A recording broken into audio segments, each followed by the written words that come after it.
Te regalo mi mansión si identificas este cuadro. Las palabras de Augusto Velázquez resonaron por todo el salón principal de su mansión en el barrio de Salamanca como una sentencia imposible. Pero no las dijo al aire.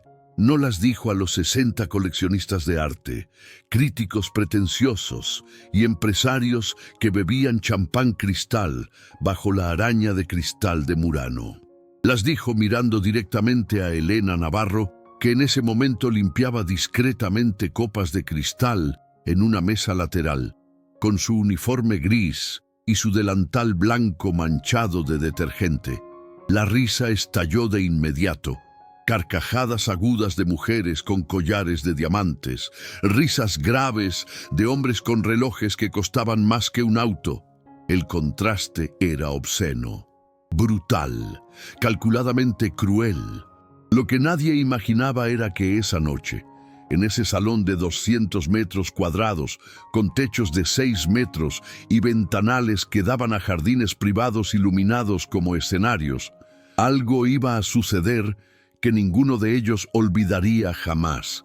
Antes de continuar esta emocionante historia, cuéntanos en los comentarios desde qué ciudad nos estás viendo y deja tu me gusta para seguir acompañándonos.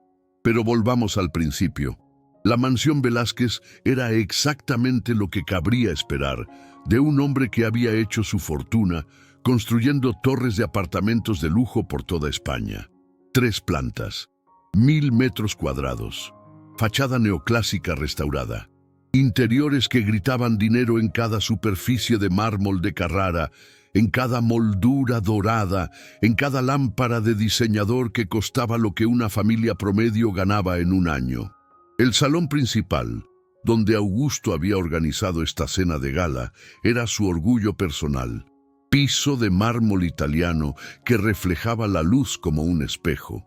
Paredes forradas en seda color marfil, cuadros en marcos dorados que él había comprado en subastas internacionales, no porque entendiera de arte, sino porque entender de arte era lo que se esperaba de alguien de su clase.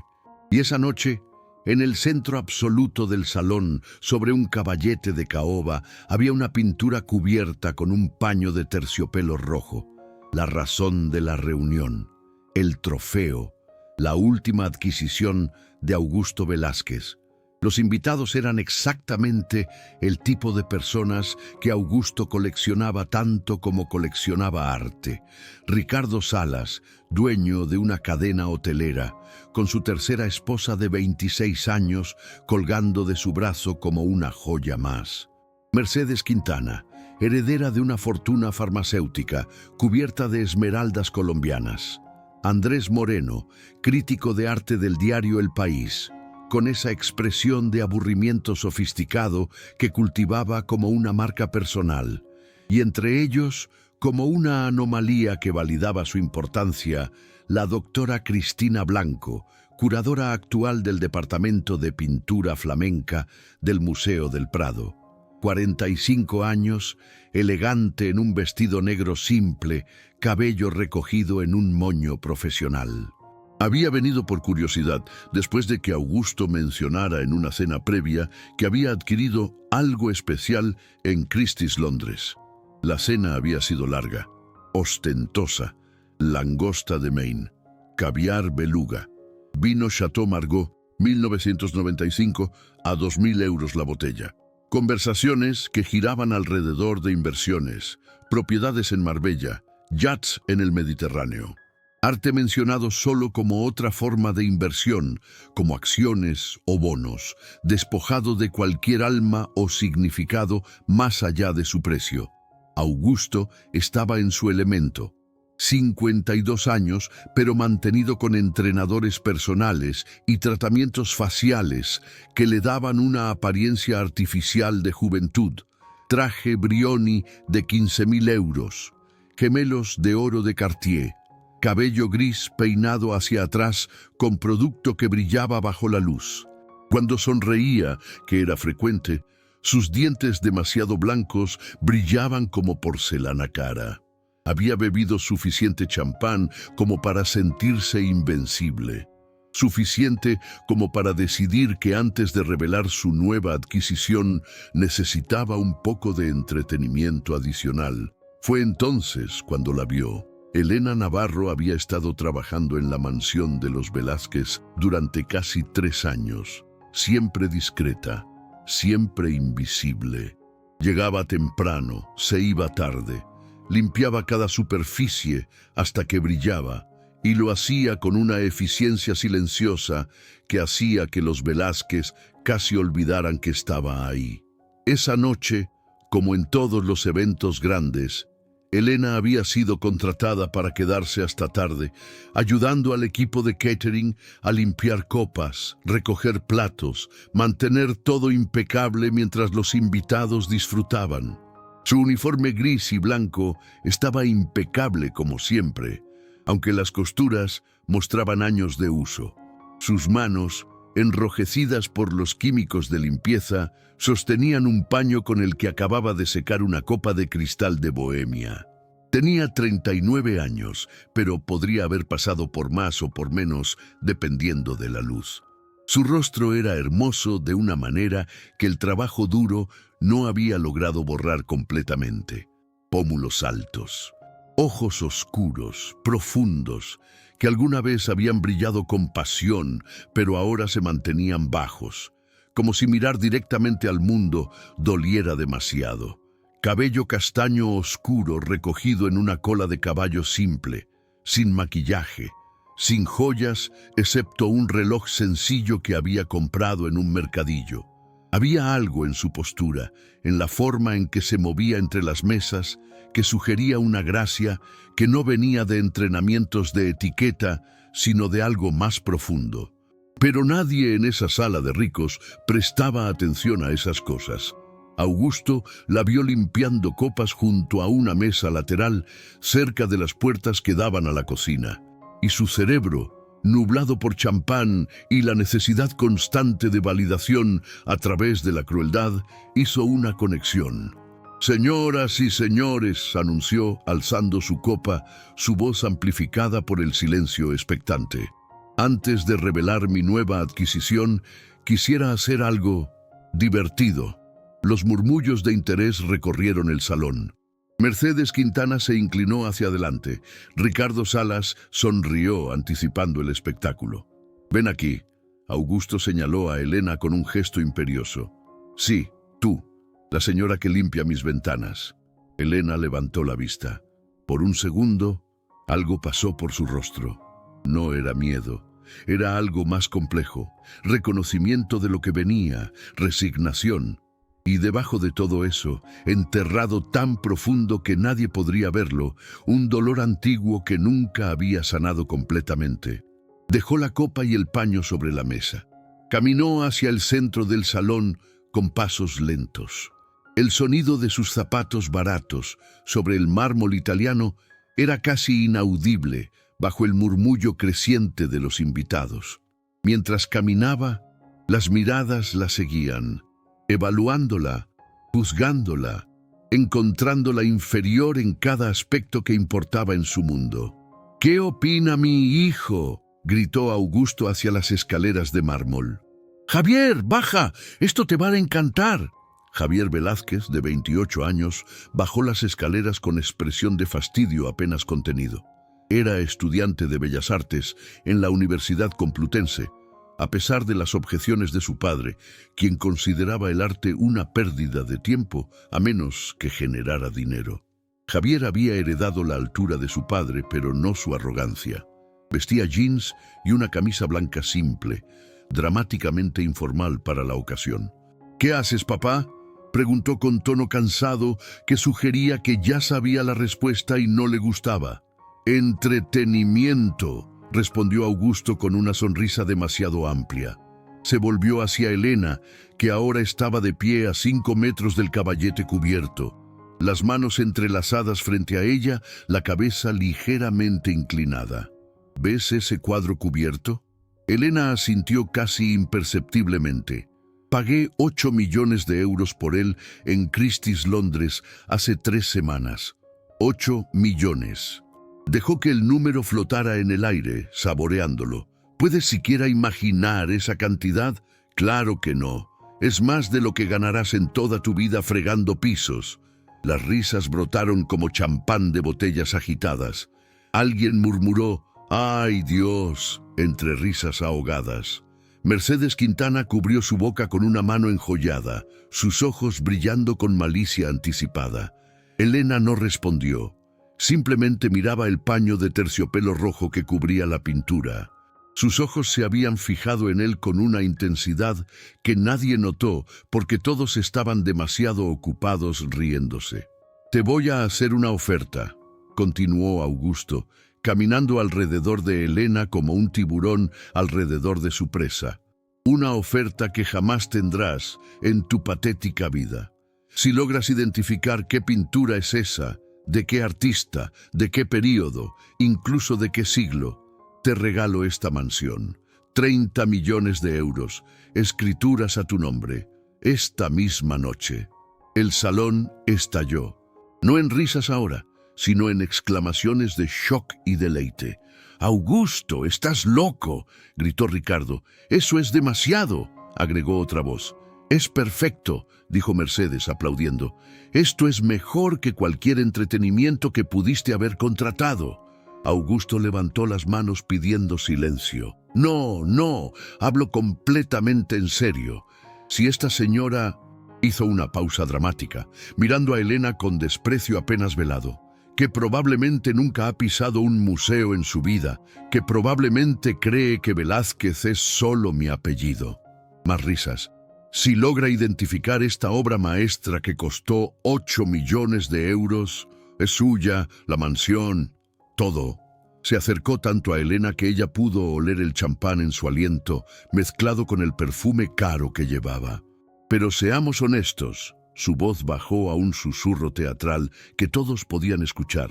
«¿Una mujer de tu clase sabe algo de arte más allá de limpiar los marcos? ¿Has leído algún libro que no sea de instrucciones de productos de limpieza?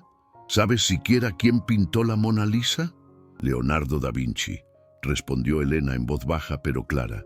«Circa 1503 a 1519, óleo sobre tabla de álamo, Louvre, París». El silencio fue instantáneo.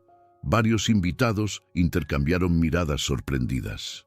Augusto parpadeó, momentáneamente descolocado. Luego se recuperó con una risa forzada. «Bueno, vio un documental. ¡Qué impresionante!». Se volvió hacia sus invitados. «Pero conocer el cuadro más famoso del mundo no te hace experta en arte. Es como saber que el agua moja». Más risas, ahora con un borde de incomodidad. Doctora Cristina Blanco, que había estado observando en silencio desde su posición cerca de una columna, se acercó ligeramente. Había algo en Elena, algo en la forma en que había respondido, la precisión, el detalle del tipo de madera. Eso no venía de un documental casual. «Papá, esto es ridículo». Javier dio un paso adelante. «Estás humillando a esta mujer para entretener a tus invitados. Es cruel y...» «Javier», la voz de Augusto resonó como un látigo. «Los adultos están hablando, y si tanto te molesta puedes irte a tu habitación a pintar tus cuadritos». El joven apretó la mandíbula pero no se retiró. Se quedó donde estaba, mirando a Elena con algo que podría haber sido compasión o vergüenza ajena. Augusto volvió su atención a Elena. «Entonces, ¿qué dices? ¿Aceptas el desafío? ¿O admites que la gente como tú, la gente que nunca estudió, que nunca tuvo el privilegio de la educación, que pasa sus días de rodillas fregando lo que otros ensucian, admites que el arte real, el arte que cuesta millones, está completamente fuera de tu comprensión?» Hubo un silencio denso. Elena miraba el paño rojo. Sus manos, todavía entrelazadas, temblaban ligeramente. No de miedo, de algo diferente, de memoria, de dolor, de algo que había estado dormido durante 9 años y que ahora comenzaba a despertar contra su voluntad. «Y para hacer esto más interesante», agregó Augusto con una sonrisa cruel, «si fallas, si no logras identificar la obra, no solo pierdes la oportunidad de tu vida, te despido. Esta misma noche, y me aseguraré personalmente de que ninguna familia en este barrio, en esta ciudad, te contrate nunca más. Te garantizo que no limpiarás ni baños públicos cuando termine contigo. ¡Augusto! Cristina Blanco dio un paso adelante, su voz cargada de indignación. Eso es... ¿Es qué, doctora Blanco? Augusto se volvió hacia ella. ¿Injusto? ¿Cruel? Ella es libre de negarse. Nadie la está obligando. Puede simplemente decir que no y seguir con su trabajo de limpiar, sin consecuencias. Pero todos en la sala sabían que eso era mentira. El veneno ya había sido destilado, la humillación ya había comenzado. Negarse ahora sería admitir derrota. Aceptar el trabajo con la cabeza baja después de esto sería imposible. Augusto había construido una trampa perfecta. Elena cerró los ojos un momento, respiró profundo, y cuando los abrió de nuevo, había algo diferente en ellos. Una chispa, pequeña, casi invisible, pero estaba ahí. «Acepto», dijo. El murmullo fue instantáneo. Augusto sonrió ampliamente, como un depredador que acababa de confirmar que su presa caería en la trampa. «Excelente. Esto será memorable». Se volvió hacia el caballete. «Pero antes de que veamos la obra, dejemos que algunos de nuestros expertos aquí presentes nos digan qué tan difícil es lo que le estoy pidiendo». Señaló a Andrés Moreno, el crítico de arte. «Andrés, tú que has visto miles de obras, ¿es posible identificar una pintura sin contexto, sin información previa, solo mirándola?» Andrés se aclaró la garganta, disfrutando la atención. «Bueno, teóricamente sí, pero requiere años de estudio especializado. Décadas, realmente. Hay que entender estilos, técnicas, periodos históricos, composición, uso del color, pinceladas características». Se volvió hacia Elena con una sonrisa condescendiente. «No es algo que se aprenda viendo videos en YouTube». Más risas. Elena no reaccionó. «¿Y tú, Cristina?» Augusto se volvió hacia la curadora del Prado. «Con tu experiencia en el museo, ¿cuánto tiempo te tomaría identificar una obra desconocida?» Cristina lo miró con expresión cuidadosa. «Depende de la obra. Algunas son identificables instantáneamente por expertos en el período específico. Otras requieren análisis técnico, radiografías, estudio de procedencia». Hizo una pausa. «Pero para alguien sin formación formal, sin acceso a bases de datos, sin referencias, sería prácticamente imposible a menos que sea una obra extremadamente famosa. Y por lo que entiendo, Augusto, tu adquisición no es de las que aparecen en libros de texto escolares». «Exactamente». Augusto prácticamente ronroneaba de satisfacción. «Es una obra que incluso los expertos tardarían días en identificar con certeza. Y le estoy pidiendo a nuestra querida limpiadora que la identifique. ¿En cuánto tiempo le damos? 5 minutos. 3, gritó alguien. 1, gritó otro entre risas. 5 minutos está bien, dijo Augusto magnánimamente. 5 minutos para que examine la obra, para que use todo ese vasto conocimiento de arte que claramente posee». La ironía goteaba de cada palabra. Se acercó al caballete, agarró una esquina del paño de terciopelo rojo. «¿Lista?» Elena asintió. Su rostro estaba pálido, pero sus ojos se habían fijado en ese paño con una intensidad que hacía que Javier, observando desde un costado, frunciera el ceño. Augusto tiró del paño con un gesto teatral, y la pintura quedó revelada. El silencio que siguió fue diferente. No era el silencio de la burla anticipada, era el silencio del respeto involuntario, porque incluso los que no entendían realmente de arte podían ver que lo que Augusto había comprado era algo especial. El cuadro medía aproximadamente 70 por 60 centímetros. Mostraba a una mujer joven, de perfil, con un turbante azul y amarillo envolviendo su cabeza. Llevaba un arete de perla que capturaba la luz de manera casi mágica. Su rostro estaba girado ligeramente hacia el espectador. Los labios entreabiertos como si estuviera a punto de hablar. Los ojos, oscuros y profundos, miraban con una intensidad que atravesaba los siglos. El fondo era oscuro, casi negro, lo que hacía que la figura pareciera emerger de las sombras. La luz caía sobre su rostro de una manera que desafiaba la lógica, pero creaba una ilusión de vida tan perfecta que parecía que la mujer podría respirar en cualquier momento. «Hermoso, ¿verdad?», dijo Augusto.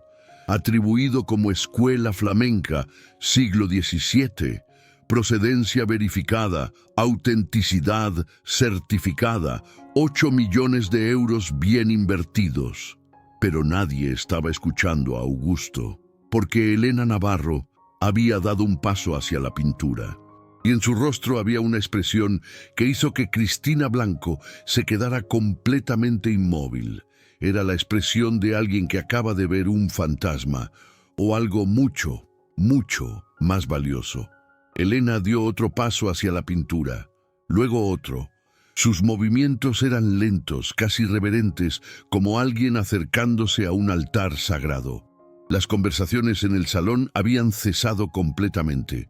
Todos observaban, algunos con sonrisas burlonas todavía en sus rostros, otros con curiosidad genuina ante la intensidad de su reacción.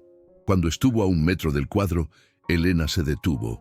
Simplemente miraba, no con la mirada superficial de quien admira algo bonito.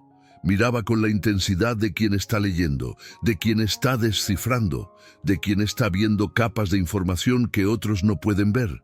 «El reloj corre», anunció Augusto, mirando su Patek Philippe. 5 minutos. «Ya perdiste 30 segundos mirando boquiabierta». Elena no respondió. Inclinó la cabeza ligeramente, estudiando el ángulo de la luz en el rostro pintado. Sus labios se movían casi imperceptiblemente, como si estuviera contando algo o calculando. «¿Puedo acercarme más?», preguntó sin apartar los ojos de la obra. Augusto hizo un gesto magnánimo.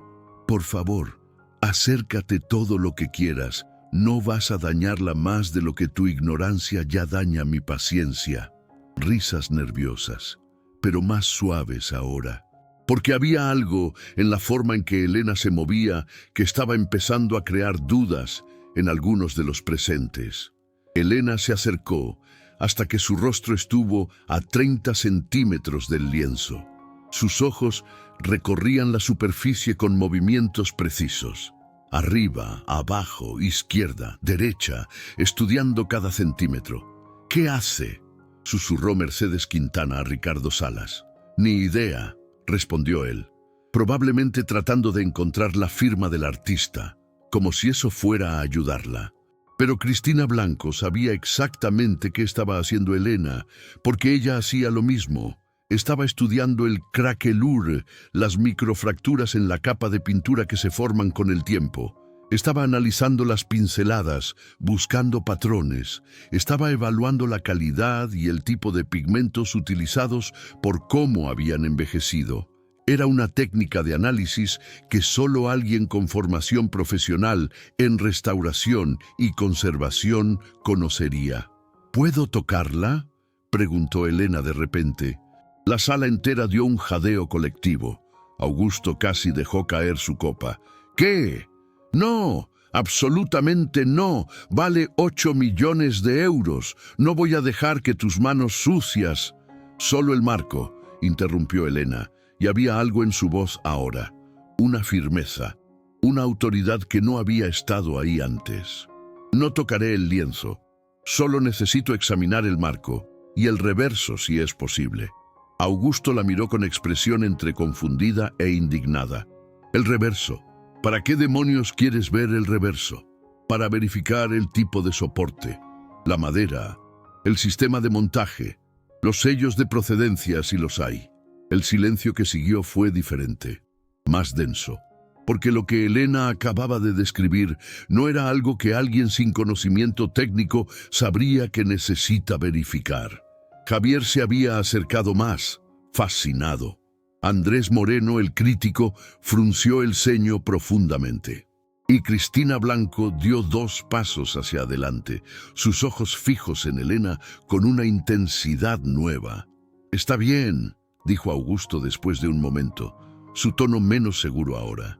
«Pero si la dañas, si dejas una sola marca...» «No la dañaré», respondió Elena simplemente. Con movimientos cuidadosos, casi rituales, extendió sus manos hacia el marco dorado.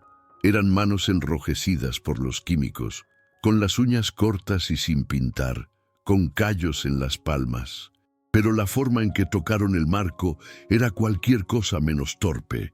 Sus dedos recorrieron los bordes, sintiendo. Presionó suavemente en las esquinas, probando la construcción. Luego, con extremo cuidado, inclinó ligeramente el cuadro hacia adelante para ver el reverso. Lo que vio hizo que sus ojos se agrandaran, solo por un segundo, pero Cristina lo notó. Elena volvió a colocar el cuadro en su posición perfectamente vertical. Se alejó 2 pasos. Miró la obra de nuevo, pero esta vez con expresión diferente. No estaba evaluando, estaba confirmando. 3 minutos, anunció Augusto. Te quedan 2 minutos para tu identificación milagrosa. Elena cerró los ojos, respiró profundo, y cuando los abrió, había lágrimas en los bordes. «¿Por qué lloras?», se burló alguien. «Ya te diste por vencida». Pero las lágrimas no eran de derrota, eran de algo mucho más complejo. Reconocimiento, asombro, y algo parecido al dolor de ver algo que creías perdido para siempre. «Necesito hacer algunas preguntas sobre la procedencia», dijo Elena, volviéndose hacia Augusto. «¿Preguntas? Se supone que tú identifiques la obra, no que hagas preguntas. Por favor». La voz de Elena era firme ahora, sin rastro de la timidez anterior. «Es importante. ¿De dónde vino esta obra antes de Christie's?». Augusto hizo un gesto de frustración. «¿Qué importa? Fue...». «Espera». Sacó su teléfono. Buscó en sus emails. «Fue parte de una colección privada en Bélgica, la familia Van der Heyden.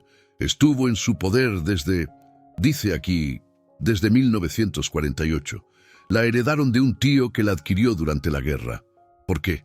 Elena asintió lentamente, como si esa información confirmara algo. «Y antes de 1948, Christie's proporcionó información sobre la historia anterior». «¿Por qué demonios importa?», explotó Augusto. «Identifica el maldito cuadro o admite que no puedes». «¿Por qué?», dijo Elena, y ahora su voz temblaba, pero no de nerviosismo, sino de emoción contenida.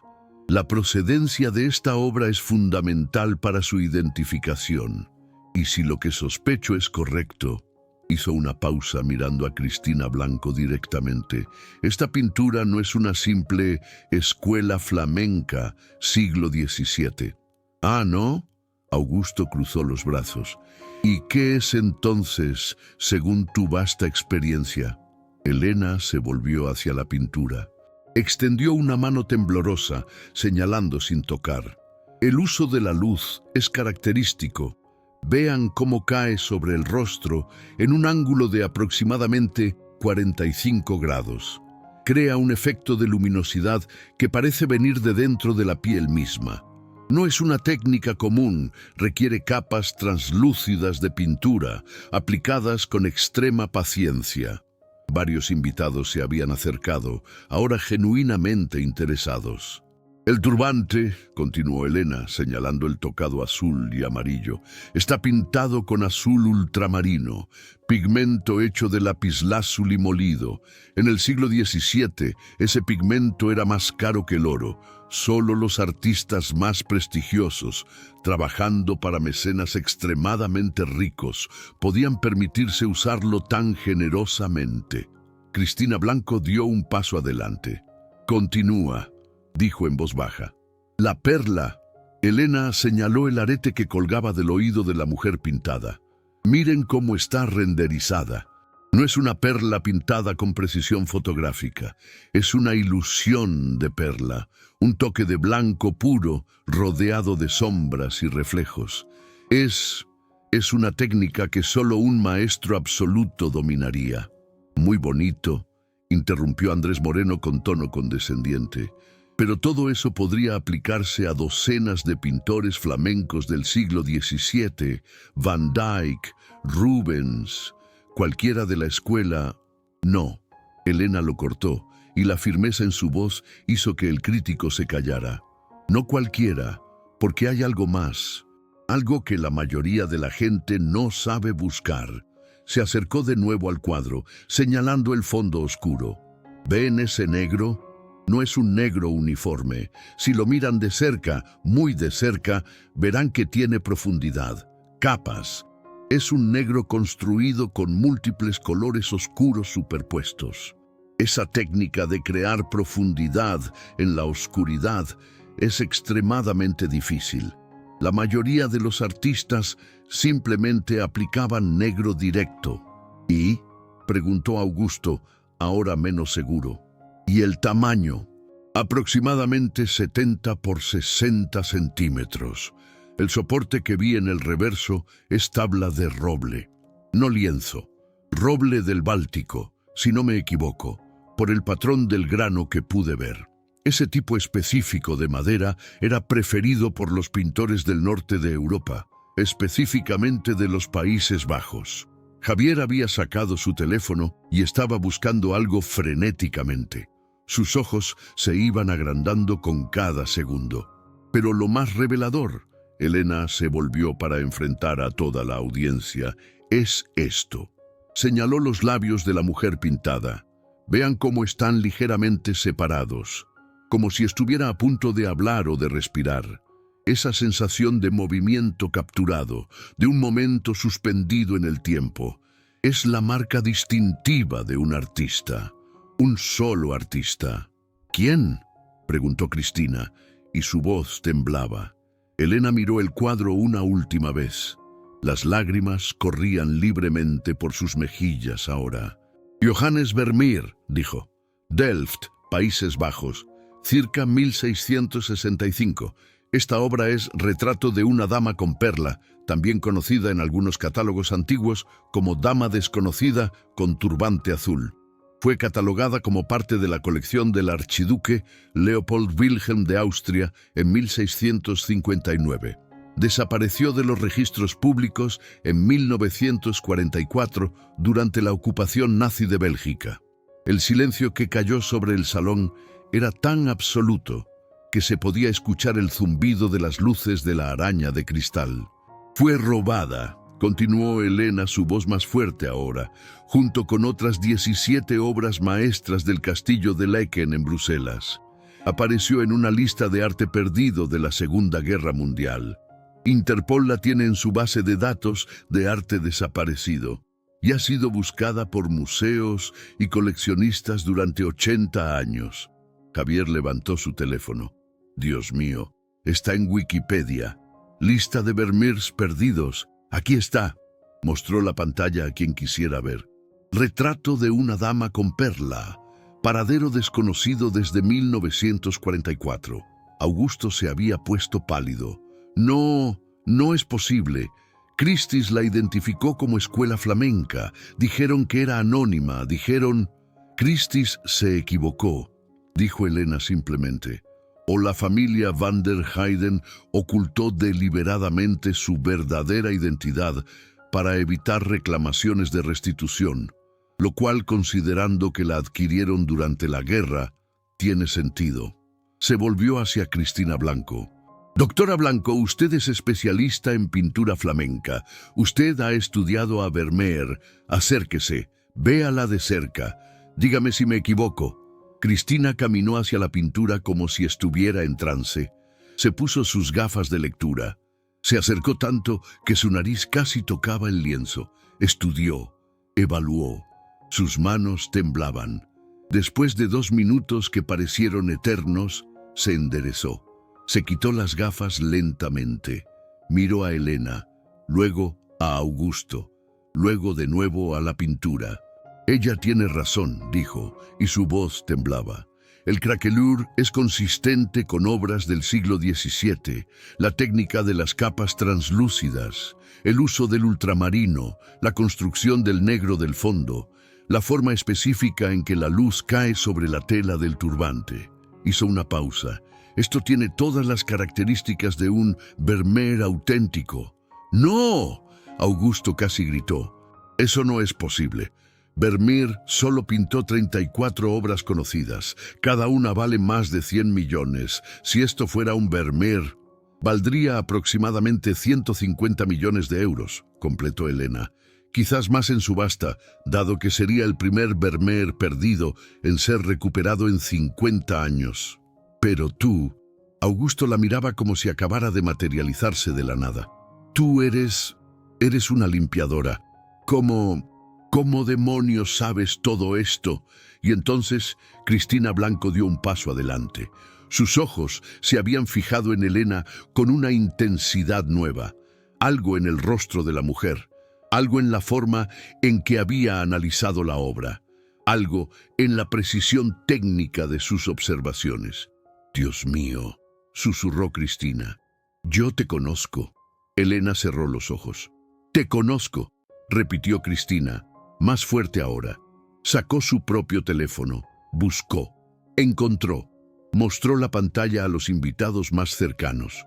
Era un artículo de periódico, de 2015. El titular: «Escándalo en el Prado, curadora acusada de certificar falsificación millonaria». Y en la foto, más joven, con el cabello más corto, con ojos que todavía brillaban con esperanza y pasión. Elena Navarro. «Tú eres Elena Navarro», dijo Cristina, y ahora había emoción en su voz. «Fuiste curadora del Departamento de Pintura Flamenca del Prado. Fuiste Dios. Fuiste la más joven en ser promovida a ese puesto. Tenías 28 años.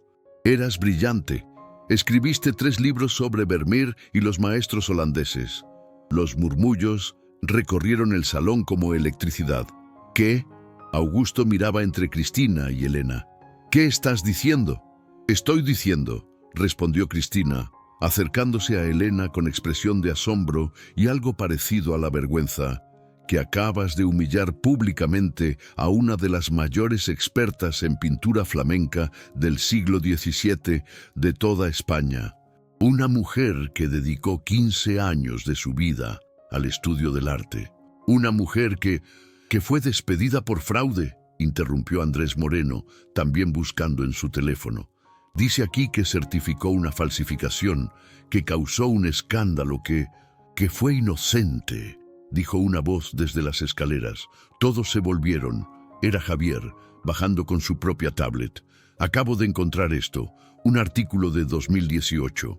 El verdadero responsable del fraude fue arrestado. Un tal doctor Martín Salgado, colega de Elena en el Prado, confesó que él falsificó los documentos de autenticidad y manipuló las pruebas para que pareciera que Elena era la responsable. Lo hizo porque quería su puesto». Mostró la pantalla. Ahí estaba. La verdad que había llegado 3 años tarde.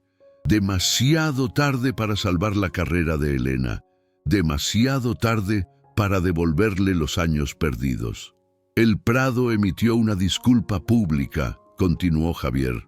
«Ofrecieron reinstalarla, pero ella nunca respondió. Simplemente desapareció».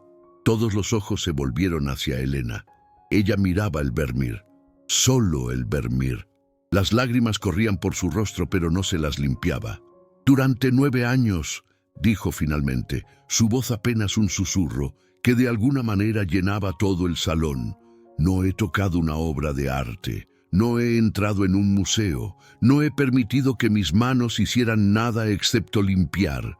Porque cuando me quitaron mi carrera, cuando me quitaron mi identidad, cuando todos creyeron que era una fraude, algo dentro de mí murió». Se volvió hacia Augusto. «Pero esta noche, señor Velázquez, usted me dio algo sin saberlo. Me obligó a mirar una obra de arte de nuevo. Me obligó a usar el conocimiento que pensé que había enterrado, y al hacerlo, su voz se quebró. Me recordó quién era antes de esconderme». El salón estaba en silencio absoluto. Varias personas tenían lágrimas en los ojos. Mercedes Quintana se había llevado una mano temblorosa al collar de esmeraldas. Ricardo Salas miraba sus zapatos italianos como si de repente le pesaran. Augusto Velázquez estaba completamente pálido. Sus gemelos de Cartier brillaban bajo la luz de la araña, pero de repente parecían baratos, vulgares. Su traje de 15.000 euros colgaba de él como un disfraz mal ajustado. Yo no sabía, murmuró. No, respondió Elena, y había una dignidad devastadora en su voz. No sabías, porque nunca preguntaste, nunca miraste más allá del uniforme, nunca consideraste que la mujer que limpia tus ventanas podría tener una historia, podría tener conocimiento, podría tener una vida completa más allá de ser tu entretenimiento. Hizo una pausa. ¿Y ahora que sabes la verdad, cambia algo? La pregunta flotó en el aire como humo. Nadie respondió la pregunta de Elena. El silencio se extendía como una herida abierta en medio del salón de 200 metros cuadrados, entre el mármol italiano y las molduras doradas, bajo la araña de cristal de Murano, que ahora parecía una testigo muda de algo que nadie había anticipado. Cristina Blanco fue la primera en moverse. Se acercó a Elena con pasos deliberados. Cuando llegó frente a ella, hizo algo que sorprendió a todos los presentes. Se inclinó ligeramente. Un gesto de respeto, de reconocimiento profesional. «Doctora Navarro», dijo, y el uso del título hizo que varios invitados dieran un respingo. «Yo entré al Prado en 2016, un año después de lo que te hicieron, pero conozco tu trabajo. Leí tus libros sobre Vermeer, fueron fundamentales en mi propia formación. Tu análisis de La joven de la perla revolucionó la forma en que entendemos el uso de la luz de Vermeer». Hizo una pausa, con lágrimas en sus propios ojos. «Y esta noche, verte identificar un Vermeer perdido en menos de 5 minutos, sin equipo, sin referencias, solo con tu conocimiento, es el privilegio más grande que he tenido en mi carrera, porque acabo de presenciar lo que el verdadero expertise se ve cuando no está limitado por política institucional o ego». Elena la miró con expresión compleja. Había gratitud ahí, pero también algo más oscuro, dolor. ¿Sabes cuántas veces en estos 9 años vi pinturas en las casas que limpiaba? Obras de arte valiosas colgadas como decoración, como inversiones, como símbolos de estatus. Y cada vez tenía que fingir que no las veía, que no sabía lo que eran, porque admitir que sabía significaba abrir esa herida de nuevo.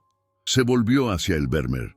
«Pero esto es diferente, porque esto no es solo un cuadro valioso, es una obra maestra perdida, es historia, es un pedazo de belleza que el mundo creyó perdido para siempre, y verla aquí, colgada en el salón de un hombre que la compró como inversión sin saber siquiera lo que tenía». «8 millones», murmuró Augusto todavía pálido. «Pagué 8 millones pensando que era una buena compra. Si vale 150 millones, entonces acabas de hacer la inversión de tu vida sin siquiera saberlo», completó Javier desde su posición cerca de las escaleras. Había algo en su voz. No era admiración por su padre, era algo más cercano al disgusto. Pero no fue por tu conocimiento o tu ojo para el arte, fue por pura suerte, y porque Christie's tampoco sabía lo que tenía. Augusto lo miró con expresión herida. «¿Javier?» «No, papá». El joven bajó las escaleras completamente. «Toda mi vida he visto cómo coleccionas arte. No porque lo ames, no porque entiendas la historia detrás de cada pincelada. Lo coleccionas porque es caro, porque impresiona a la gente. Y esta noche», hizo un gesto hacia Elena, «le pediste a una mujer que ha dedicado su vida al estudio del arte que identificara una obra maestra como un truco de circo, para humillarla, para entretenerte». Se acercó a Elena. «Señora Navarro, yo estudio Bellas Artes. He leído sus libros. Mi profesor de Historia del Arte Barroco los usa como texto obligatorio. Cuando vi su nombre en el escándalo de 2015, cuando leí lo que le hicieron, fue una de las razones por las que casi dejo la carrera. Porque me mostró que el mundo del arte puede ser tan cruel y corrupto como cualquier otro». Elena sonrió tristemente. El arte en sí nunca es cruel, solo las personas que lo rodean. Andrés Moreno, el crítico, se aclaró la garganta incómodamente. Doctora Navarro, yo debo admitir que participé en la narrativa contra usted en 2015. Escribí un artículo bastante crítico. No verifiqué los hechos tan rigurosamente como debería. Yo se detuvo, buscando palabras. ¿Querías el escándalo? Elena completó por él. ¿Querías la historia jugosa? ¿La curadora caída? ¿La experta que certificó una falsificación? Es más interesante que la verdad aburrida de un colega envidioso manipulando evidencia. Andrés bajó la mirada. Sí, y lo siento. Elena asintió aceptando la disculpa sin palabras adicionales. Luego se volvió hacia Augusto, que había estado de pie en silencio, su copa de champán olvidada en su mano, su rostro pasando por una serie de expresiones que iban desde el shock hasta algo que podría haber sido el primer atisbo de vergüenza genuina en décadas. Entonces, dijo Augusto, y su voz sonaba extraña, como si le costara formar las palabras, tú identificaste la obra, correctamente, demostrablemente, lo cual significa que, técnicamente, cumpliste el desafío. El salón entero contuvo la respiración. Hice una promesa pública, continuó Augusto, y ahora había algo en su voz que los que lo conocían bien nunca habían escuchado antes. Incertidumbre. Dije que si identificabas el cuadro, te daría la mansión. 30 millones de euros. Elena lo miró en silencio, esperando. Obviamente, y aquí el tono de Augusto comenzó a recuperar algo de su arrogancia anterior. Fue una declaración hiperbólica, una exageración retórica. Nadie realmente esperaba que... Cumple tu palabra, Augusto. La voz de Cristina Blanco cortó el aire como un bisturí. Hiciste una promesa frente a 70 testigos. Esta mujer no solo identificó tu cuadro, te reveló que posees un tesoro que vale 20 veces lo que pagaste por él. Te mostró que tu buen ojo para las inversiones era pura ignorancia afortunada. Tienes razón, dijo Mercedes Quintana, y había vergüenza en su voz ahora. Todos la escuchamos, Augusto, y todos reímos. Todos fuimos cómplices de tu crueldad. Lo menos que puedes hacer es cumplir tu palabra. Otros comenzaron a murmurar su acuerdo. La marea había cambiado completamente. Las mismas personas que habían disfrutado del espectáculo de la humillación ahora exigían justicia, porque habían visto su propia crueldad reflejada en un espejo que no podían ignorar. Augusto miró alrededor, vio las caras. Vio el juicio, vio que había perdido algo esa noche que el dinero no podría recuperar. Respeto, dignidad, la ilusión de ser alguien importante. Está bien, dijo finalmente. Está bien, Elena, doctora Navarro, claramente te subestimé de una manera que no tiene precedentes. Te ofrezco la mansión, como prometí. Puedo tener los papeles preparados para el lunes.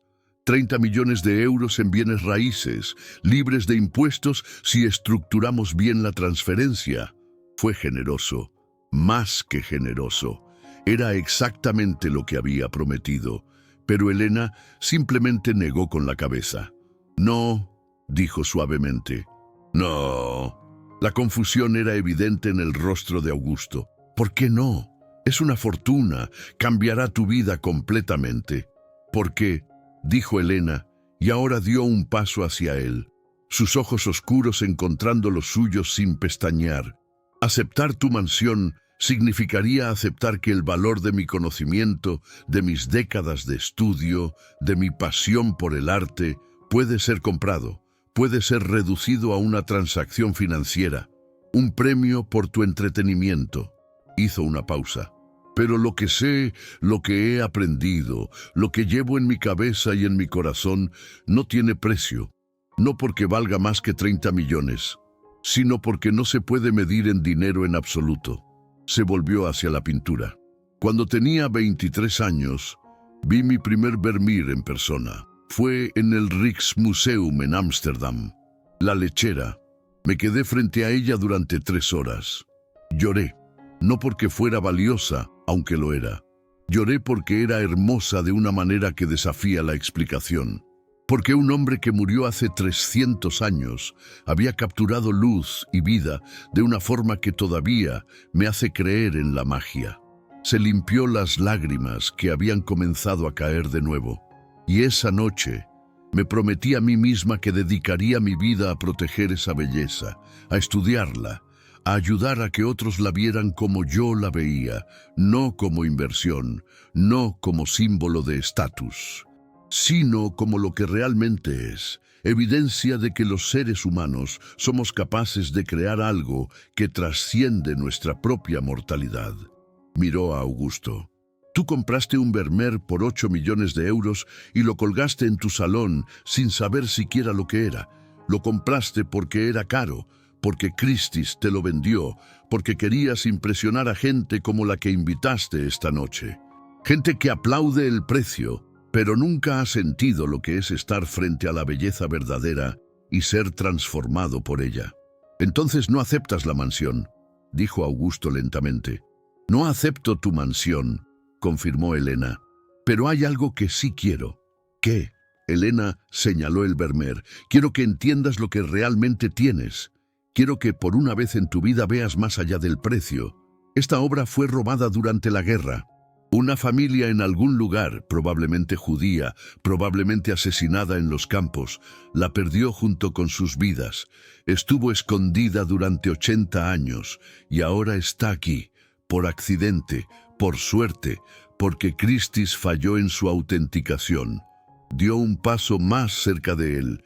Tienes dos opciones. Puedes quedártela, es legalmente tuya, la compraste de buena fe, pero si te la quedas, siempre sabrás que la tienes por ignorancia, no por aprecio.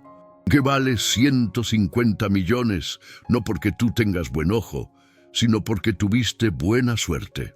¿O? Preguntó Augusto. ¿O puedes hacer algo extraordinario, algo que te defina como algo más que un hombre rico con buen crédito? Puedes donarla al Prado, donde estará accesible para millones de personas, donde será estudiada, donde será amada por lo que es, no por lo que cuesta. El silencio que siguió era tan denso que se podía sentir su peso. «Estás loca», dijo finalmente Augusto. ¿Quieres que regale 150 millones de euros? No te estoy pidiendo que regales dinero, respondió Elena. Te estoy pidiendo que devuelvas belleza al mundo. Hay una diferencia. Cristina se acercó rápidamente. Si dona la obra al Prado, Augusto, la sala donde se exhiba llevará su nombre. Será recordado como el hombre que devolvió un Vermeer perdido a España, que hizo posible que generaciones futuras vean esta obra maestra.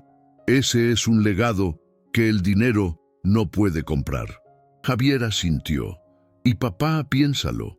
Cada artículo, cada libro de arte que se escriba sobre Vermeer en los próximos 100 años mencionará tu nombre, no como un comprador afortunado, sino como un benefactor, como alguien que eligió lo correcto sobre lo rentable. Augusto los miraba a todos.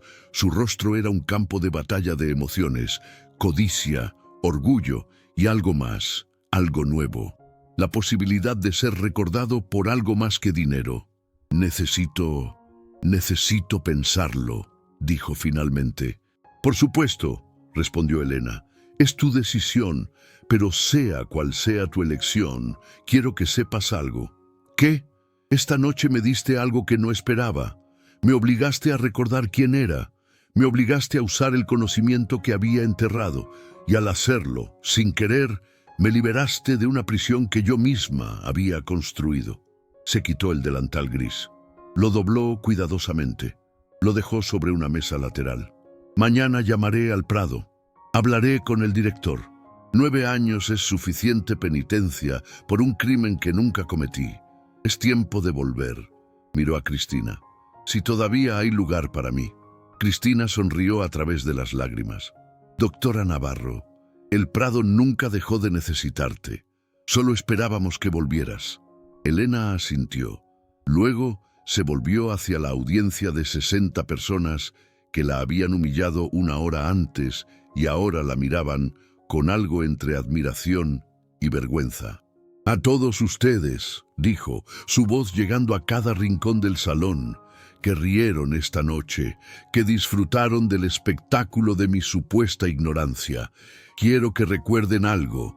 Cada persona que conocen tiene una historia completa que ustedes nunca verán si no se molestan en mirar más allá de la superficie. La mujer que limpia su casa podría ser doctora en su país. El hombre que conduce su taxi podría haber sido ingeniero. La persona que sirve su café podría haber sido artista. Y juzgarlos, burlarse de ellos, tratarlos como entretenimiento porque ustedes tienen más dinero, no los hace superiores, los hace ciegos». Hizo una pausa, dejando que las palabras se asentaran. El verdadero privilegio no es tener dinero, es tener la curiosidad de aprender, la humildad de reconocer lo que no sabes, la sabiduría de valorar el conocimiento sobre el costo, y eso... Miró directamente a Augusto. «No se puede comprar en Christie's». Comenzó a caminar hacia la puerta. Sus pasos sobre el mármol italiano resonaban en el silencio absoluto. Pero antes de llegar a la salida, se detuvo. Se volvió una última vez hacia el Vermeer, hacia esa mujer con el turbante azul y el arete de perla que había esperado 80 años para ser vista de nuevo. «Retrato de una dama con perla», dijo suavemente, «circa 1665. Vermeer tenía 33 años cuando la pintó. Estaba en la cúspide de su maestría. Moriría solo 10 años después, pobre, olvidado, dejando a su esposa con 11 hijos y deudas enormes. Nunca supo que sus 34 pinturas se convertirían en algunos de los tesoros más valiosos de la humanidad». Sonrió. «Esa es la ironía del arte verdadero. El valor que tiene para la humanidad nunca coincide con el valor que tuvo para el artista mientras vivía. Vermeer pintó por amor, por necesidad, por algo que no podía no hacer. Y eso es lo que hace que su obra sea invaluable. No el precio, sino la pasión que hay detrás de cada pincelada». Miró a Augusto una última vez. «Espero que algún día puedas ver eso. Espero que algún día mires este cuadro y veas algo más que 150 millones de euros, porque hasta que lo hagas, realmente no lo posees. Solo estás almacenando algo que no entiendes». Se volvió y caminó hacia la puerta. «Espera». La voz de Augusto la detuvo. Elena se volvió. Augusto estaba de pie junto al Vermeer. Su rostro había cambiado. Las líneas de arrogancia se habían suavizado. Sus manos temblaban ligeramente mientras miraba la pintura. «Enséñame», dijo. «Enséñame a verla como tú la ves». Elena parpadeó, sorprendida. «¿Qué? Dijiste que yo solo veo el precio, que no entiendo. Tienes razón. Toda mi vida he comprado arte como compro propiedades. Por inversión, por estatus. Pero esta noche...» Miró a su hijo. «Esta noche vi la mirada en los ojos de Javier cuando hablabas de Vermeer. Vi pasión, vi amor, y me di cuenta de que nunca he sentido eso por nada que posea». Hizo una pausa. «No voy a donar la pintura. Todavía no. Soy demasiado codicioso para eso. Pero, ¿podrías enseñarme? ¿Podrías mostrarme qué es lo que ves cuando miras esto?» Elena lo estudió durante un largo momento. Luego, lentamente volvió a caminar hacia el centro del salón. Se paró junto a Augusto frente al Vermeer. «Mira sus ojos», dijo suavemente. «¿Ves cómo te siguen? No importa dónde te pares, ella te está mirando». Vermeer logró capturar no solo la apariencia de una persona, sino su presencia, su alma, si crees en esas cosas. Augusto miró, realmente miró, por primera vez. «Y la luz», continuó Elena. «Ven cómo cae sobre su mejilla, cómo hace que la piel parezca translúcida». Vermeer entendía que la luz no solo ilumina, la luz revela, transforma, hace que lo ordinario se vuelva extraordinario. Había algo hermoso en ese momento. El millonario arrogante y la limpiadora invisible, de pie juntos frente a una obra de arte de 350 años. Uno aprendiendo a ver por primera vez, la otra recordando por qué había amado esto desde el principio. Javier se acercó silenciosamente, parándose al otro lado de su padre, luego Cristina, luego Mercedes con lágrimas en los ojos. Uno a uno, los invitados se acercaron, formaron un semicírculo frente al Vermeer. Y Elena, con la paciencia de una maestra nacida, les enseñó a ver, no el precio, sino la belleza. Esta historia nos enseña la lección más importante que el mundo moderno ha olvidado casi por completo, que el verdadero valor nunca se puede medir en dinero. Elena Navarro pasó 9 años escondida, limpiando pisos, vaciando basuras, siendo invisible en las casas de personas que nunca pensaron preguntarle su nombre completo, su historia, sus sueños rotos. Cargó el peso de una acusación falsa, de una carrera destruida, de una pasión enterrada. Pero el conocimiento real nunca muere. La experiencia verdadera no se puede borrar con un escándalo o con años de silencio autoimpuesto. Elena llevaba décadas de expertise en su mente y en su corazón, esperando el momento correcto para recordar quién era realmente. Augusto Velázquez compró un Vermeer por pura suerte, sin conocimiento, sin aprecio, solo porque era caro y porque Christie's lo vendía. Representaba todo lo que está mal en el mundo del arte moderno. Coleccionistas que compran por inversión, no por amor, que ven precios donde deberían ver belleza, que poseen tesoros sin entender su significado. Y cuando decidió humillar a Elena, cuando pensó que una simple limpiadora sería su entretenimiento perfecto, no sabía que estaba parado frente a una de las mayores expertas en el tema de toda España. No sabía que sus manos enrojecidas por químicos de limpieza alguna vez habían restaurado obras maestras, que sus ojos cansados alguna vez habían visto detalles que él nunca vería. Esa es la lección. Nunca sabes quién está frente a ti. La persona que desprecias podría ser tu maestro. La persona que ignoras podría tener el conocimiento que tú necesitas. La persona que tratas como inferior podría ser superior en formas que tu dinero nunca podrá comprar.